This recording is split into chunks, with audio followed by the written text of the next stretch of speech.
We are here, all of us, to celebrate a 4-day festival called as Diwali. Diwali, it comes from the word Deepali, Deepali in Sanskrit. The word Deepa means the light and Ali means the line, the rose. Now, there are many things that have happened during these 4 days, and that's how it is celebrated with such a great enthusiasm. The first thing is the day of the Lakshmi's birth.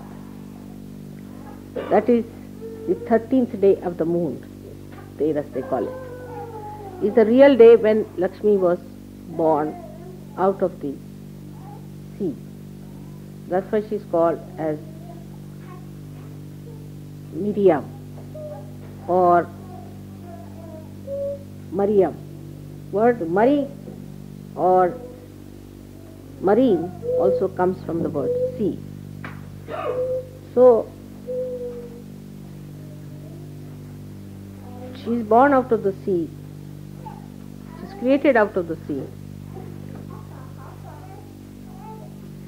And the wealth of the sea so far, thank God, human beings have not yet exploited. But they may one day start doing that also. And a lot of wealth is still there. So when people start getting worried about exhausting the Mother Earth, you must know that sea is much more than the earth is. So nothing is exhausted. Since there is such a lot reserved for you, and one should not worry. Thank you.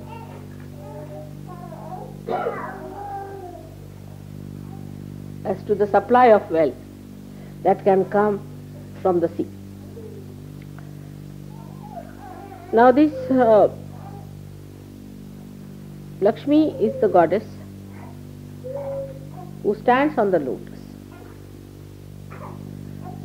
She represents all the well-being, the wealth,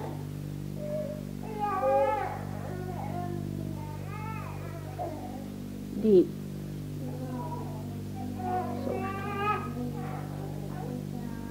glory of wealth, the decoration of wealth, whichever is auspicious. Whatever is not auspicious is not wealth, according to Sahaja Yoga or according to any scripture. It is not wealth at all. So she is a lady who stands on a lotus, showing that a person who has got wealth has to be a person who doesn't assert his pressures on people, who doesn't push people around, who doesn't pressurize.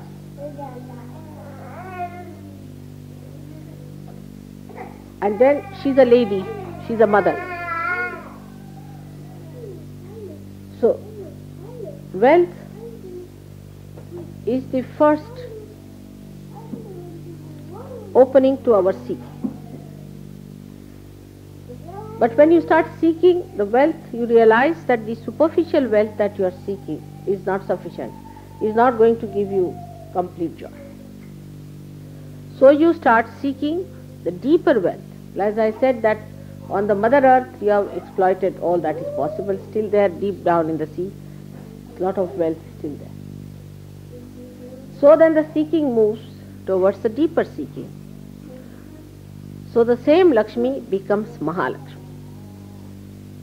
When you start expanding yourself to higher and deeper valuable things, then this Lakshmi doesn't lure you much. She is just there for your glory, but not for your satisfaction. The wealth is there for distribution. You enjoy there's no word for daan, I think. Oh, generosity. But generosity is different. But what I am saying, generous funds. it's a fondness, you see, that you should be generous. Sometimes is a very great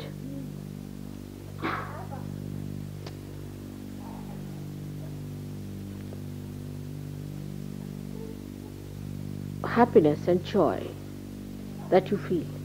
That is the greatest when you are generous, when you give away. That's a fondness. That's a kind of a human expression of one's own being, that you want to be generous. And this generosity only can come when Mahalakshmi principle is born in you. But at Lakshmi principle also, she stands like this.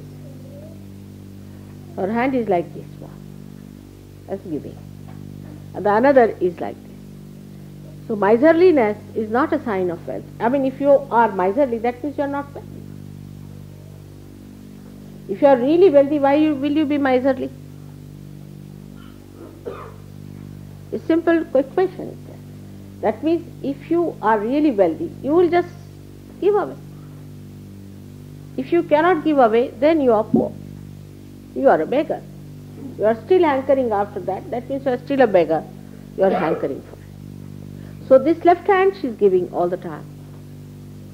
And with the right hand she protects people. She gives protection to people.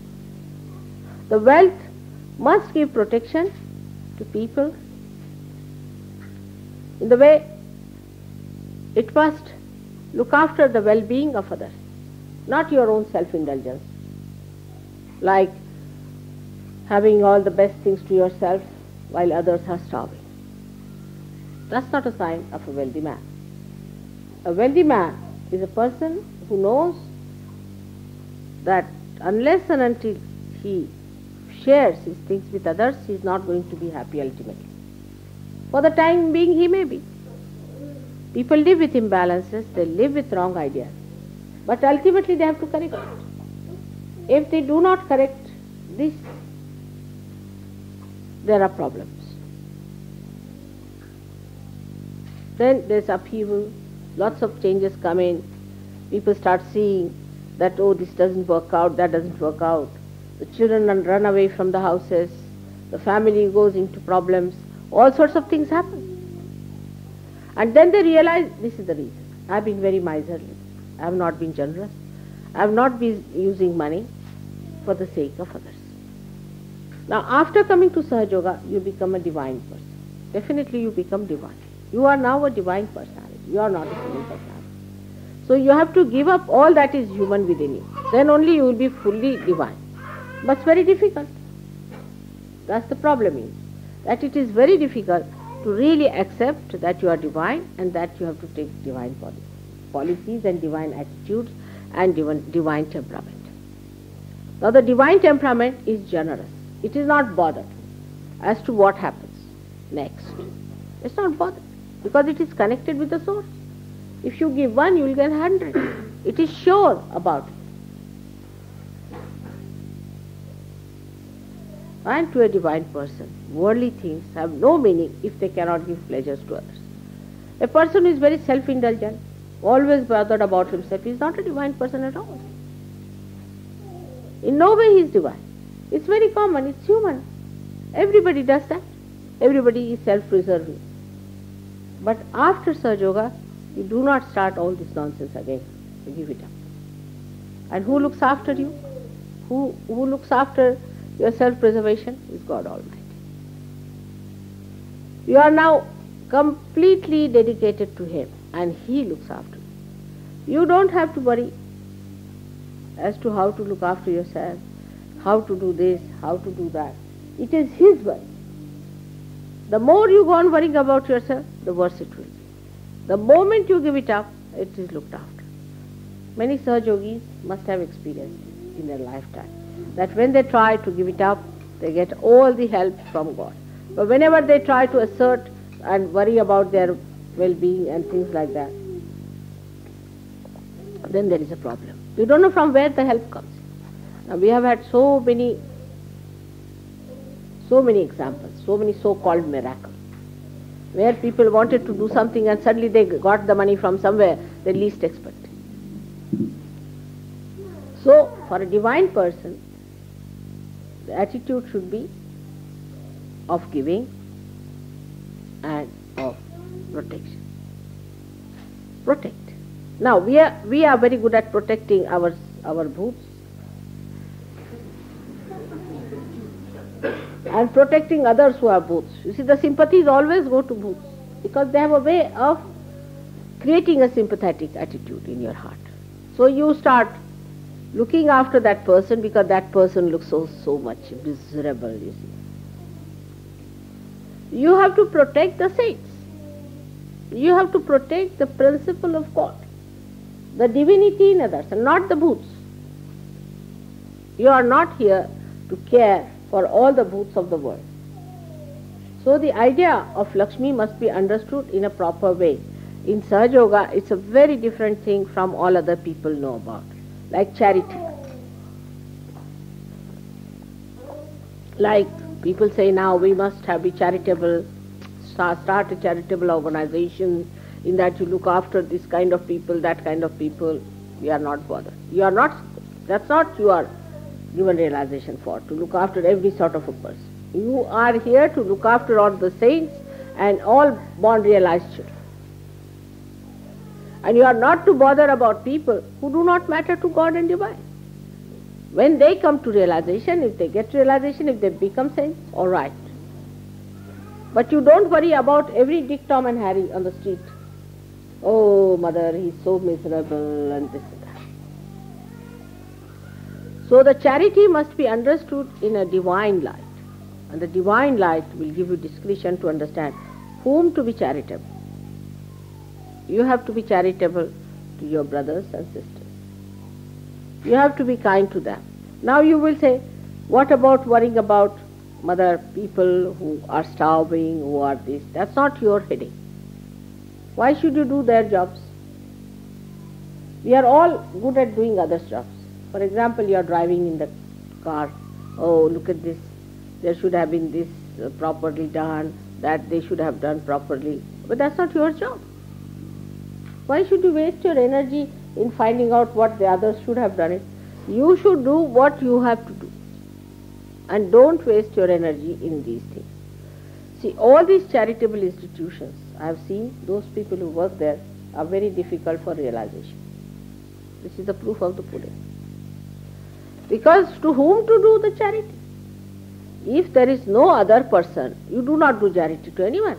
I mean, sitting down here, I can do charities to people so-called, which are not charities, they are part and parcel of my being. I just do it because they are part and parcel of my being. I don't have to go all out to sacrifice something to do charity. Because that's nothing but ego pampering and ego oriented. Oh, I have helped this man. And how dare he say such a thing? So this is one quality of the divine. One should know that it is generous. It is generous to a fault. To a fault. It is generous because it is generous. It is not bothered. It doesn't reason out itself. Why should I be generous? It is generous because it is. Because it's the whim, it's the fondness. The fondness of generosity is such as you have fondness, say, people have fondness to drink, for example, let's say. That's not fondness, that's a habit, I think. But you can say some fondness people have. What kind of a fondness you have without forming a habit, I don't know. Because you always have a habit and then the fondness. But supposing you just have a fondness. For example, you are fond of, say, good food, let us take it. Now, if you have fondness of good food, then you will just do it because you are fond of it. Now somebody says, why are you fond of good food? I said, I am just fond, finished. Who are you to ask me such a question? If somebody is fond of generosity, he will be generous whether you like it or not. And it is sometimes, to a reasonable man, may look to be a bit too much. The greatest generosity a human being can do is to forgive. I mean, it's not generosity to others, but to yourself. If you forgive others, you are generous to yourself. First of all, be generous to yourself. That is, you forgive everybody else. If you forgive everybody else, then you are not tortured by them. You spare yourself from their tortures. This is a generosity towards yourself.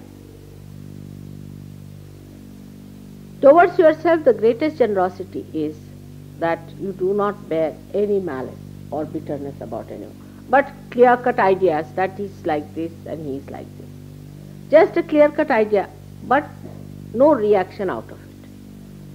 Somebody is a man, say he is bhutish. All right, he is a bhutish fellow, we know he is a bhutish, keep yourself in bandhan, but don't have a reaction out of that. Then you have really forgiven everyone. Forgiveness gives you a big kavacha, is a big bandhan, is a gift protection. We can say a shield from all kinds of evil that others can put on you. Just forgive them. And then you see what happens to them. You just try this trick. Just forgive and see what happens to others who try to torture you. Of course, divine never wants to torture anyone. That is definite. It never wants to torture. It is extremely generous. It likes to forgive. It enjoys its forgiveness. It really enjoys. Generosity is to be enjoyed in the same way forgiveness is to be enjoyed. It's very enjoyable. When you forgive others, it's the most enjoyable thing is that you see the play. You become the witness.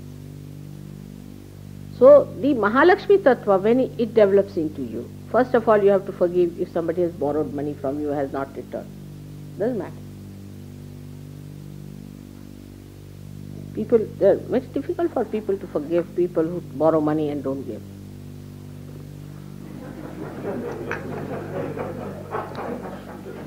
And beyond that, it's also another problem that if you lend some money to somebody, then run away from that person. Because even to give is easier, but take is even worse. A person who takes money from you will never forgive you all your life because you have lent money to him. So one has to understand that when you become divine, you just give. You just give. This is Mahalakshmi Tattva. Mahalakshmi Tattva is that you give.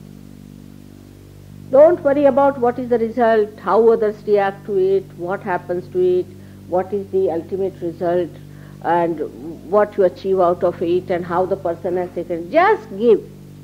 That is Mahalakshmi Tattva. But when I say give, also we must use discretion. That is the part we always forget. You see, Sahaja Yoga must teach you discretion. That is the divine thing. Divine is the most discreet thing. Now, when I say give, I know people will just start running on the street, finding out somebody where you can give something.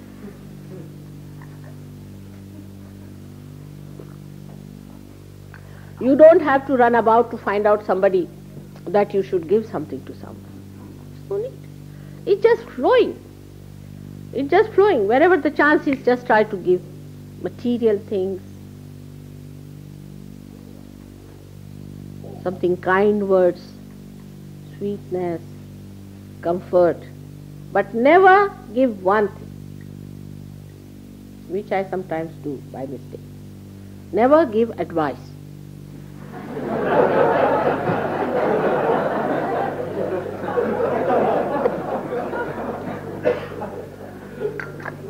That's a very dangerous thing. You can give bandhan, you can beat the person at his back with shoes, but never give an advice in words. That is one of the principles of Sahaja Yoga for the time being. Because giving advice, you know what it means. You may have a boxed nose or something. It's a very dangerous thing. So best is, on that part I would say, as the advice is concerned, you have so many ways and methods of handling a situation. So better not speak about it, just handle it in complete silence. Whatever you have to do about a person, just handle him without talking to that person. the more you try to convince the person, the worse he will get. Because they are not divine. They haven't reached that divinity. It's a special. They are special type of people. You see, who cannot become divine. And you do not break your necks with them. Also don't give advice to other Sahaja Yogis. Everybody at this stage thinks that they know all about Sahaja Yoga. It's all right, good idea. Very good idea. But never try to tell them what they should do, what is good for them, unless and until they come and ask.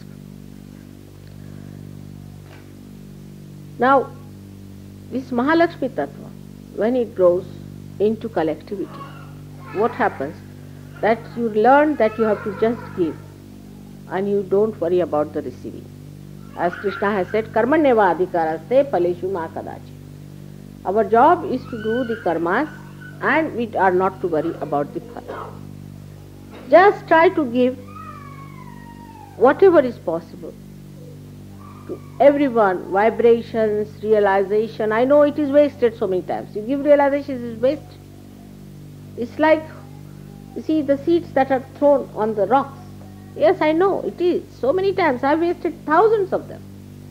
But doesn't matter, you give them. It is not. You are giving them for their sake, but for your sake. It is for your satisfaction. You are doing it. For your fondness, you are doing it. So just try to give realization to everyone, anyone who asks for it. But as Christ has rightly said, that don't throw pearls before the swine. I mean, I shouldn't use this word today on such an auspicious day, but doesn't matter. So this he has said it. Now this kind of people, who are they? They are the people who don't discern it. So there is no need to give realization to every person you come across. Talk to everyone. Gradually you will meet such people who will ask for Sahaja Yoga, for realization, you give it to them. Gradually those pigs, or what you call them, whatever Christ has called them, they will evolve, I am sure, one day, and they will come to. So let us try on the first level, where there are genuine seekers of a high level. And you will be amazed how they are sorted. You see, there isn't much space in the kingdom of God, to be very frank. And we should not worry if we don't have many people over there. For us, it is a responsibility. We must have all the population of this world going up there. It's a wrong idea. That's not needed at all. See, we should not crowd them there. Here only we can't sit, all of us, you see. We'll have to have a bigger place. So we should not bother so much as to the quantity, that the quantity is not much. Of course, we should try our level best to pass the message, because they should not say that we didn't get the message. To pass the message is all right. But we need not in any way force people or ask them to come to Sahaja Yoga or make them Sahaja Yogis. It's a difficult thing. The more you will try, the worse they will be. They'll be so troublesome that is going to be an impossible task. So in your generosity, you must have discretion, how far to go with people, how far to work it out. This is the Mahalakshmi Tattva which comes to you as a result of Sri Ganesha, who blesses you with wisdom as to how to be generous with others, where to give, what to give. The discretion starts working. You don't have to think about it. It just works out. It just works out. Discretion in Sahaja Yoga doesn't mean at all thinking or rationally coming to a conclusion, but it means that it just works out that way, in the sense that you feel it in your vibratory awareness.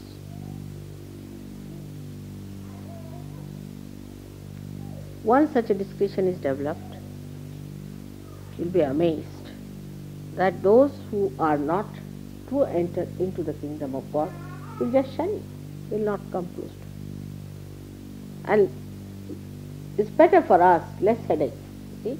Because they think that we need them, while they don't know they need realization, not we. We have got our realization. So this is about generosity today. I wanted to tell you about being generous to Sahajogis. Now, I'm not going to tell you that you go on giving presents to Sahajogis and all that, because as you know that these material things have no value except they have symbolic value. And symbolically, if you work for them, and symbolically if you try to express yourself, it is going to work out much better than in material way that it should be so expensive, it should be so much. That's not good. Symbolically, you should work out material gifts and things among yourselves. But the main thing one should understand, that collectivity will only grow when you do not by any of your attitude or behavior suggest that others are lower than you or others are higher than you. For example, you see something straight. You see quite far away. I see much more than what you can see. It's a fact, you know that. But I don't tell you. I just say, I don't know, maybe try this, try that. I keep quiet. I just try to play about. So I say, all right, let's see. I'll consult you, I'll consult him, everybody I'll consult. You see, all right, try this. Or I do all these tricks, you see. Because I don't want you to feel that mother knows everything, so why should I know? First of all, you can say that. Or you may say that mother knows so much and I know nothing, I can never reach. So what you have to do is to make another person see as much as you see. How will you do that? By being with him all the time. By being in such a relationship that the other doesn't feel the oppression. Oppression of that personality, as if that person, oh, he's so great, he knows so many things, and he is so evolved. What are we? We are nothing.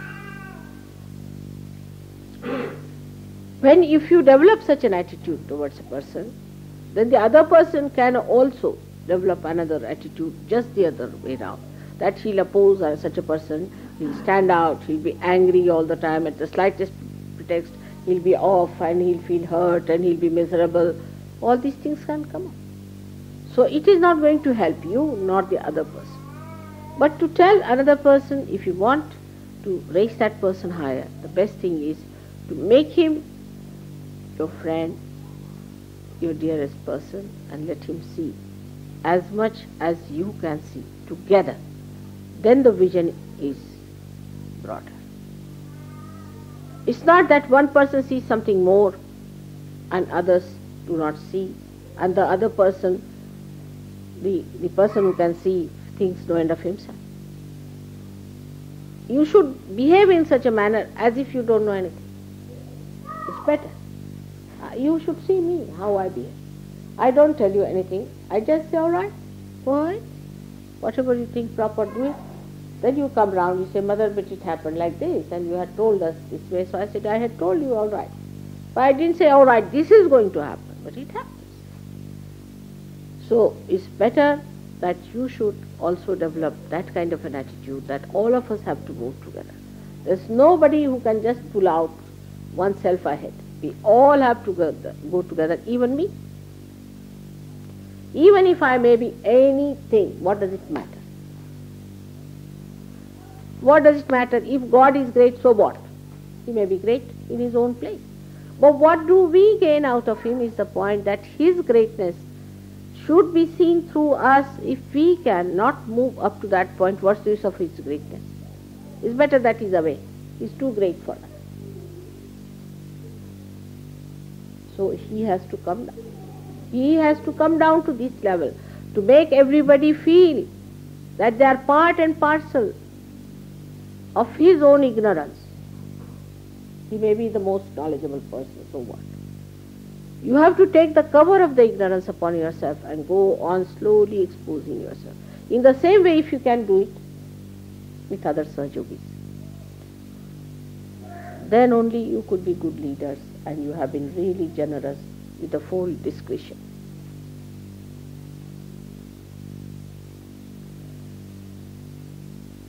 So today's day is, as I told you, the 13th day is the goddess. Dhanteras it is called as, that is the day of the Graha Lakshmi. She came as Graha Lakshmi. In the household, the lady is the one who is the symbol of that Lakshmi to begin with. Because she's the one who looks after your food, looks after your comfort, she protects you, she nourishes you, she gives you joy. And the women who cannot do that are not Graha Lakshmis. They are not the, housewife is a very poor word for that. They are the Graha Lakshmis, means they are the goddesses of the family.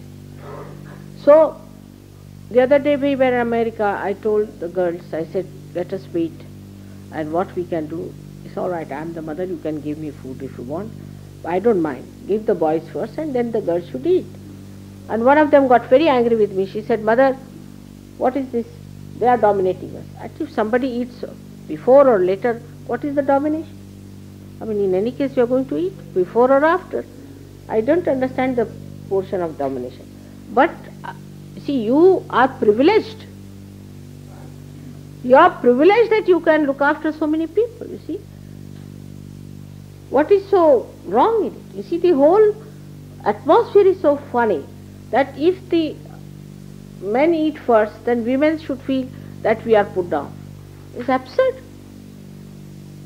Because it's a privilege. You are like a mother. You are the person who has to look after them. You have to feed them. It's a privilege that a Graha Lakshmi should do that, look after everybody, give them food to eat and treat them just like their proteges, you can say, something like that. It's such a privilege, is a sign of complete maturity. Even little girls you have seen, if they are brought up properly, you see, otherwise they can be horrified. But normally little girls are very generous, more generous than men are. And they are very, you see, always try to make you very happy. They have great sense. If somebody is sitting down, they'll come and give you food and look after you. And I mean, I have seen my all three grandchildren, daughters do that. You see, even once a washerwoman came in the house, they said, you must sit on the sofa. They said, but no, I can't sit on the sofa. No, you must sit on the sofa. They opened the fan for her and they brought all the things that were in the kitchen for her to eat.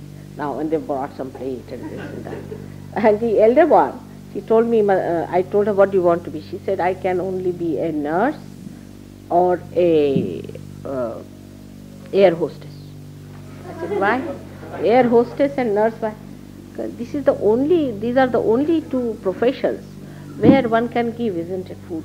Otherwise, it's a privilege.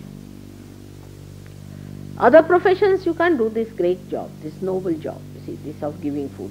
So that's why I want to be either the nurse or the air hostess. And they play, I have seen these girls play. Now I am the air hostess, now you must eat this. They bring food in small little things, you see, they make their own things. Now I am the air hostess and they bring it. Now there may not be any food in it, see, maybe some stones they have put or whatever. You must eat, you must look after yourself, you are thinning down, you better, like that, you see, so sweet. And then they'll bring some pillows, now you must lie down. Like air hostesses they are working, you see. Are you feeling cold? Would like to have a blanket or something? I said, what game is this? Then we are air hostesses. It's such a privilege, an innocent privilege. And that's what, if we develop this nonsense of a rights that we are higher, they are lower, all this nonsense will go away. Who is higher and lower? See, like some here are here and some are here. Are they higher or lower? You can't do without this or this. It is an absurd idea that have come into our heads that we are higher, lower. So, a Graha Lakshmi is the one who has to be a noble woman, has to be an example in the family. Like a housewife herself is a drunkard, marries 10 times. What will happen to her children? Just think of it. Such a woman. A woman who has no sense of chastity, no sense of auspiciousness, no sense of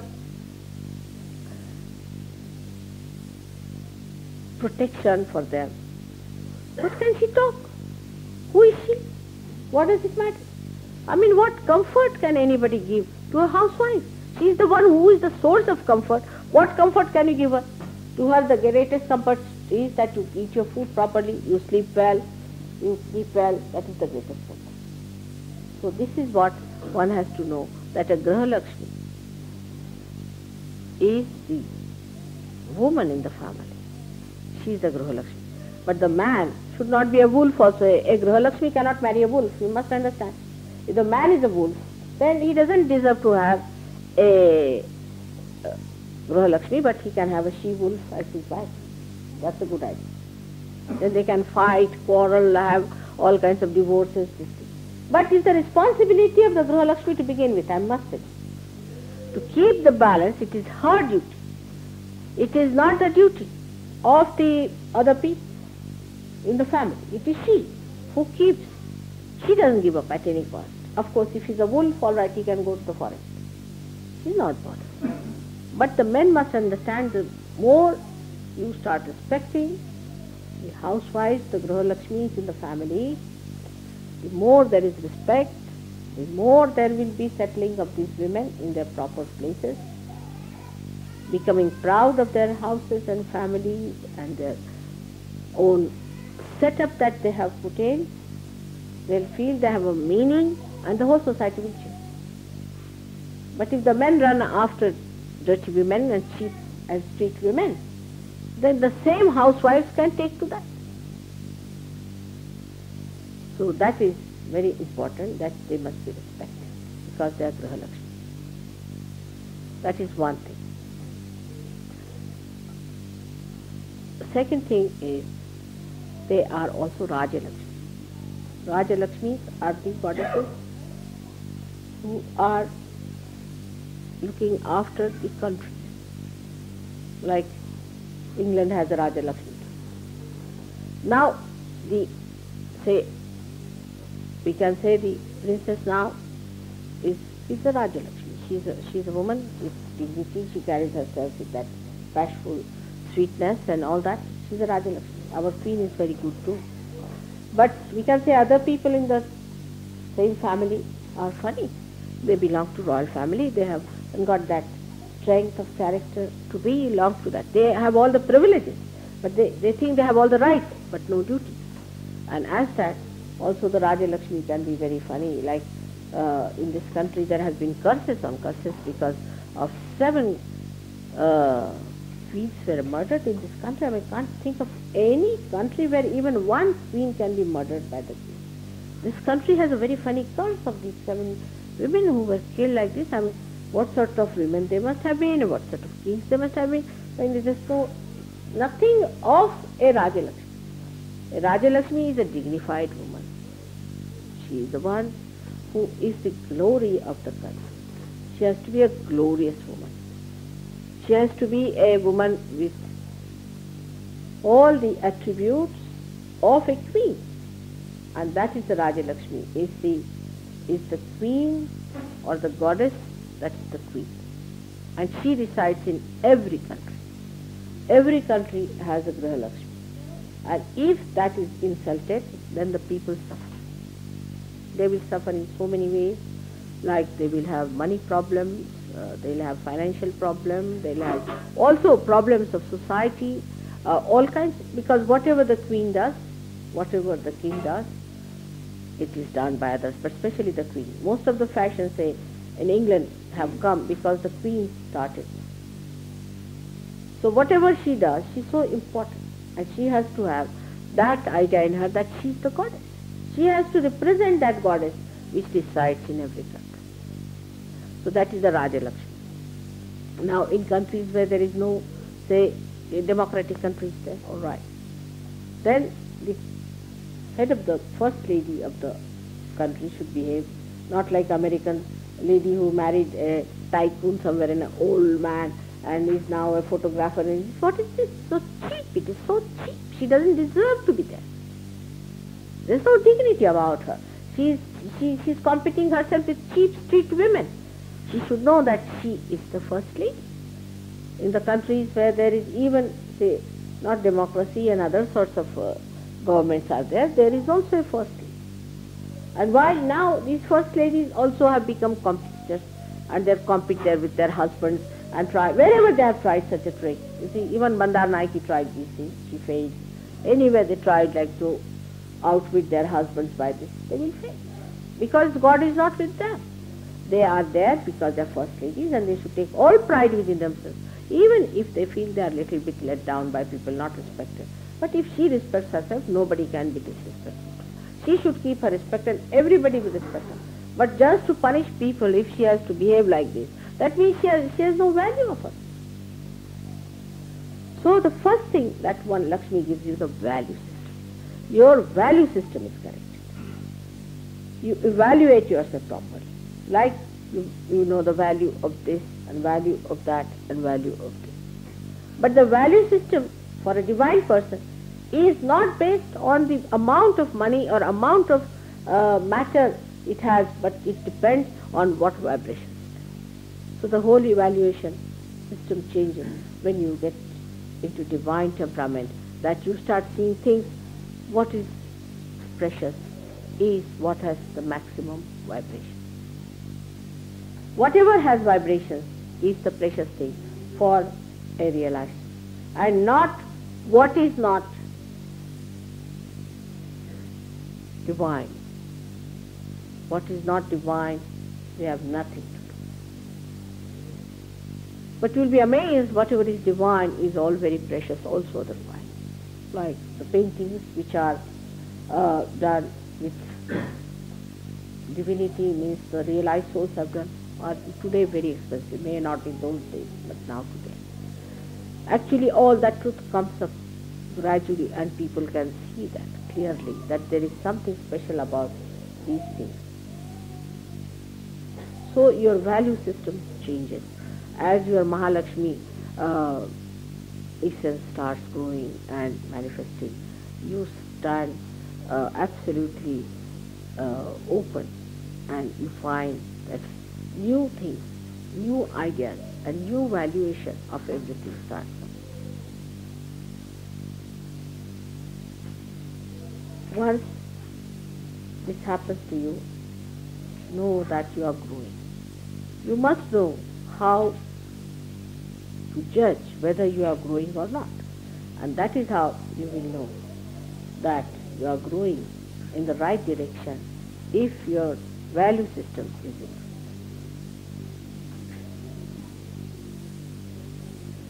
Today's day is this Lakshmi's day. I bless you with all the Lakshmi's powers, and especially the discretion to improve your value system. What is more valuable is to you. What is the most valuable thing to you? You must try to devise that. Then there is, after this day, when they worship, the first day is, they say that is the day when Diwali was celebrated, when Rama was means the king. He killed Ravana on the Shera, and on this day that Rama was crowned, and that's why they celebrate it. Now Rama is the person, at that time when he is crowned, he represents the benevolent king, and the benevolence of a king is being crowned. So that's why they celebrate Diwali. But we have a special significance of Diwali. It's very special significance, I think, that the light that we see here, you will see always goes upward. Fire is element that always goes upward. It's always against the gravity, and it is against all that pulls you down. And the light of the spirit is also like that. It always takes you upward. And the person who is a realized soul is called as an enlightened person, because he has a light.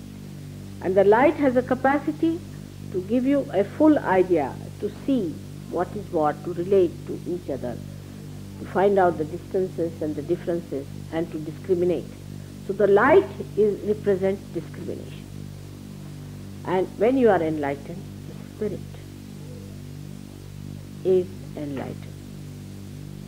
In the sense, spirit is the light, but which starts expressing itself in the atmosphere, manifesting in the attention of it. Now, what we have done in Sahaja Yoga is nothing but this is Diwali. First, one light was enlightened. Then that light enlightened another light. And now we have so many lights. This is the Diwali that I have. I enjoy this Diwali than anything else. Now some lights are really sometimes flickering. I know that, doesn't matter. Some lights are afraid of the winds that might affect it. So I have to look after them. In India, you see, this part is called as Aanchal of the mother. You see where she keeps her child hidden. And that is where she looks after the candle also, the light which she has kindled. And very carefully she looks after it and tries to see again and again if it is burning or not. And then she is sure that it is burning nicely. Then she puts it on a higher place where it burns, not for itself but for others. It enlightens others and enlightens the path of the people who are going in the darkness. So for us, Sahaja Yoga today is a Mahayoga because it is a Deepavali. It's not only one Deepa of your mother burning, but it's so many lights all over the world. You know, they have taken their lights and they are burning. Even small children are giving realization. It has spread to the villages now, and it's spreading slowly as the Diwali. And every day we celebrate Diwali, we have more and more lights, and I'm sure these lights are going to. Those people who still have flickering lights have problems. They always have problems, and they must know that their light is to be brought in properly, into proper shape. They must put all attention to put their lights in order. If your lights are ordered, there cannot be a problem.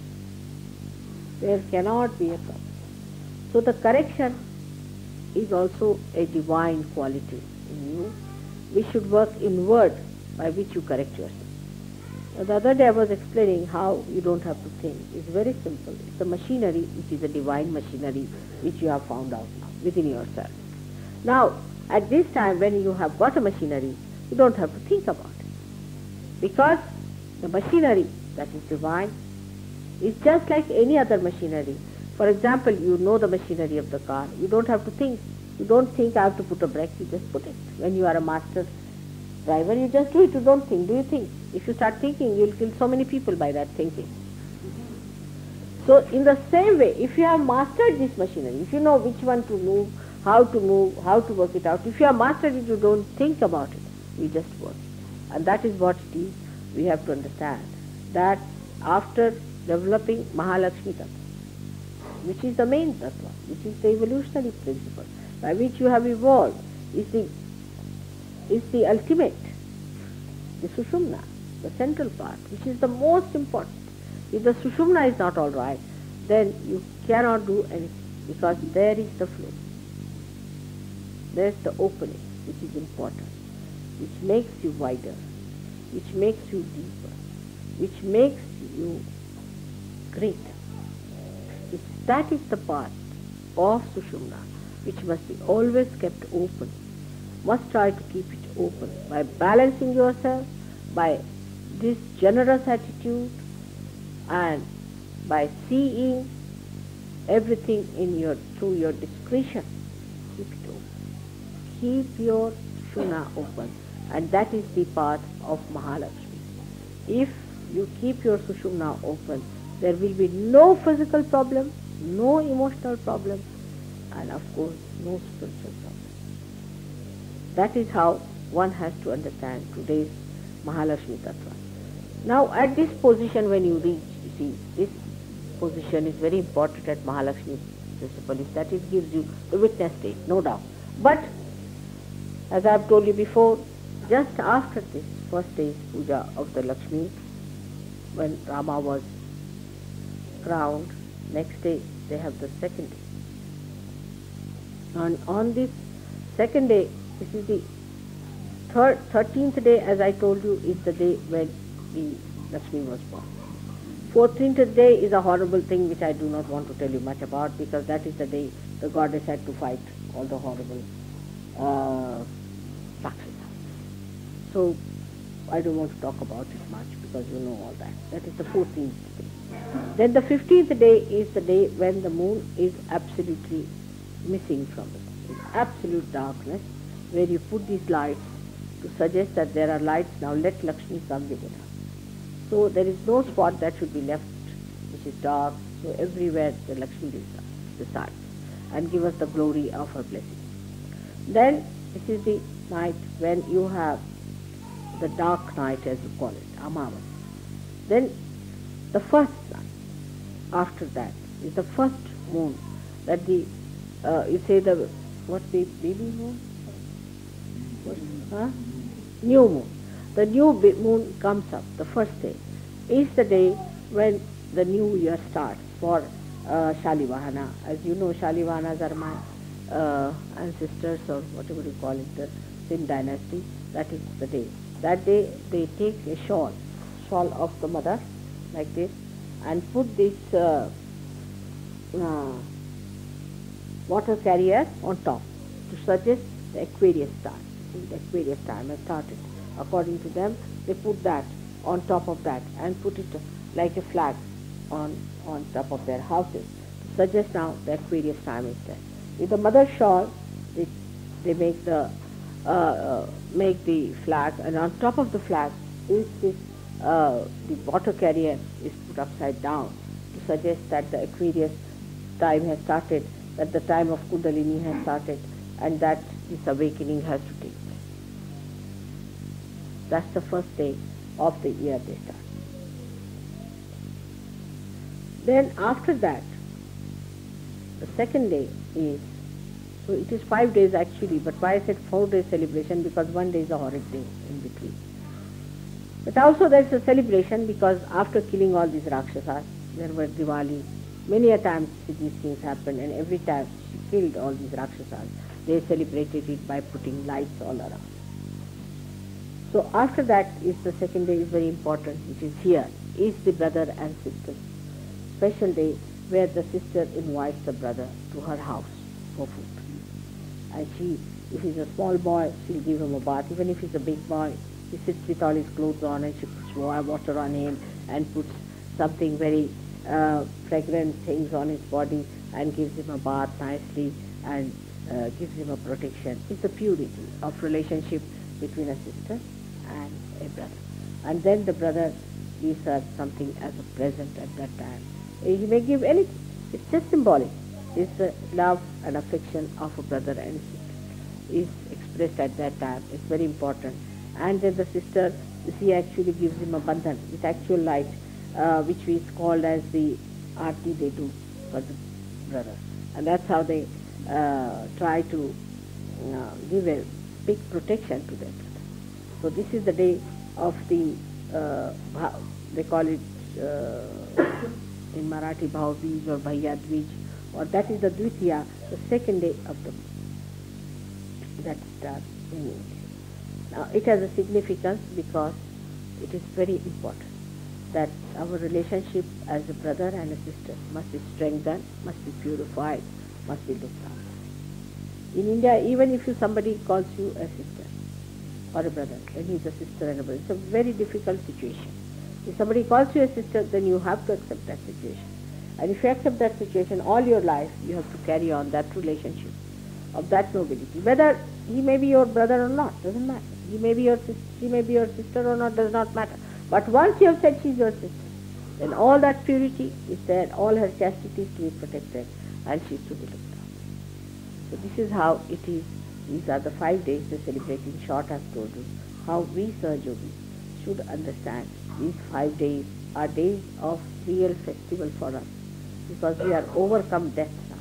We have overcome that degradation that would have followed after this. Now we are people who are victorious. So this is to celebrate our victory over evil, our victory over our weaknesses, and our victory towards the goal of our achievement, that is full self-realization.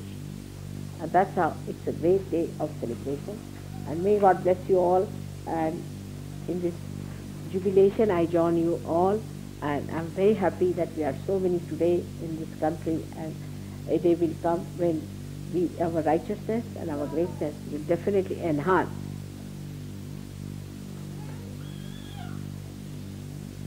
The path of darkness with its light and improve the conditions to such an extent that people won't believe that they were living in this wretched world and today they are in such a place. They won't believe. It will happen. As it has happened within yourself, it will happen without. And that's what is the day I'm waiting for, when such things will happen. And all these things we are doing here, leading a very righteous and a good life now, with forgiveness for others and with all the generosity, it will become a universal theme for people.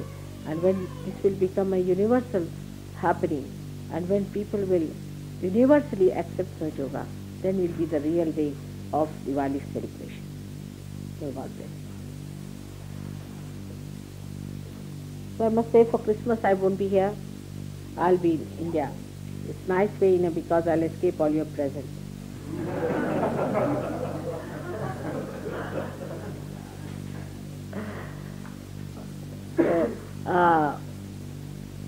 So, you gave me so many presents last time that it was too much for me. Of course, if you say that I gave you, because that's of course is nothing great, because see, if you give to one person, which is too much to carry, you have to have a shipload, and if one person gives to so many, it's not such a difficult thing, is it? But if everybody gives to one person, it's too much. And if one person gives to many, it's very good, because the load is lessened on everyone and also shared, you see, of that one person. So my giving was a better thing than your giving to me, because I was really thinking of taking a ship, see, put all the nice presents you gave me.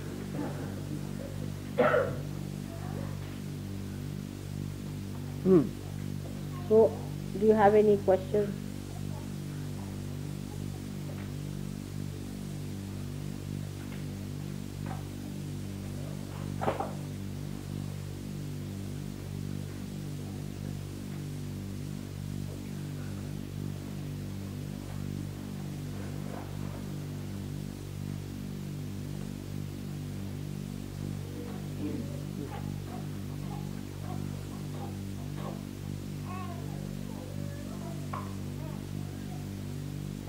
So now, मेरे साथ शायद हाथ ही धो दो तो हो जाएगा. Just this is your ring. Maybe this one. Okay. Where is this half? Simon, come now.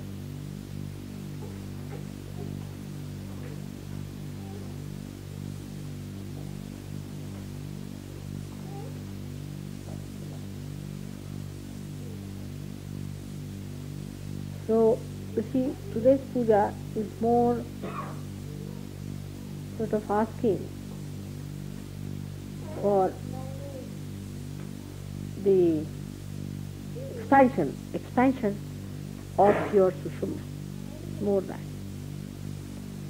So as it is, when we are doing this puja, first of all, you must develop a mood of forgiving others and forgiving yourself also.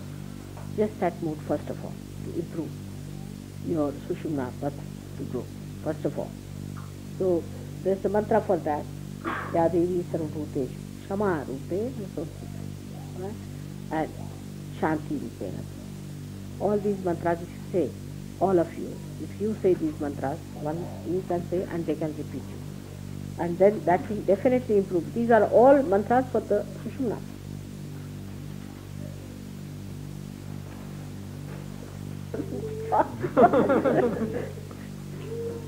Indians are that way very funny.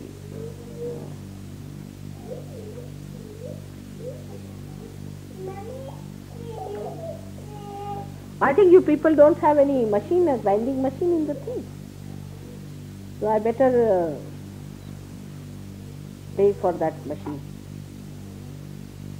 Because I would like to give some present to the ashram. And What do you call that machine? Grinding chemical? Grinder. Become something greater and higher. That's the point.